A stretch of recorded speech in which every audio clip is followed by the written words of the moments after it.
One thing that I do is I write a biography for every character.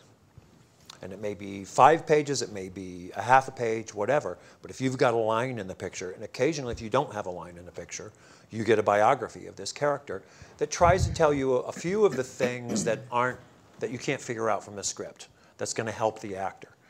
And so you think of a much more dense world than you're going to show the people in the audience, and then you start to pare it away and say, what are the things? And you do the same thing in the editing room.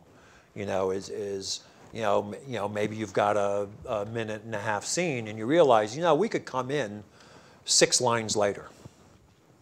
You know, the audience by now knows this. Occasionally, I'll drop a whole scene, and the reason I'm able to drop it is that there's no plot information contained in it.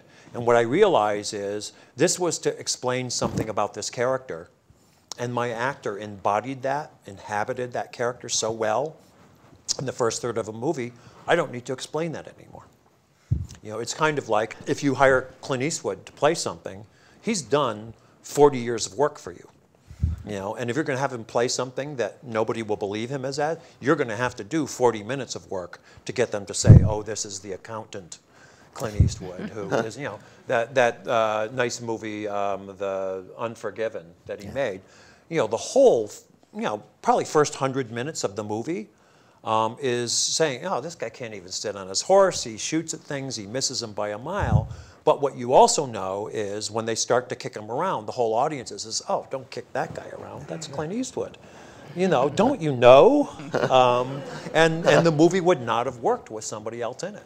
You know, it would have been, Jesus, he can't kill these people at the end that efficiently. What are you expecting us to believe? You just spend 100 minutes telling us he's a schlub who can't shoot. But because he's Clint Eastwood, he's done this other work for us.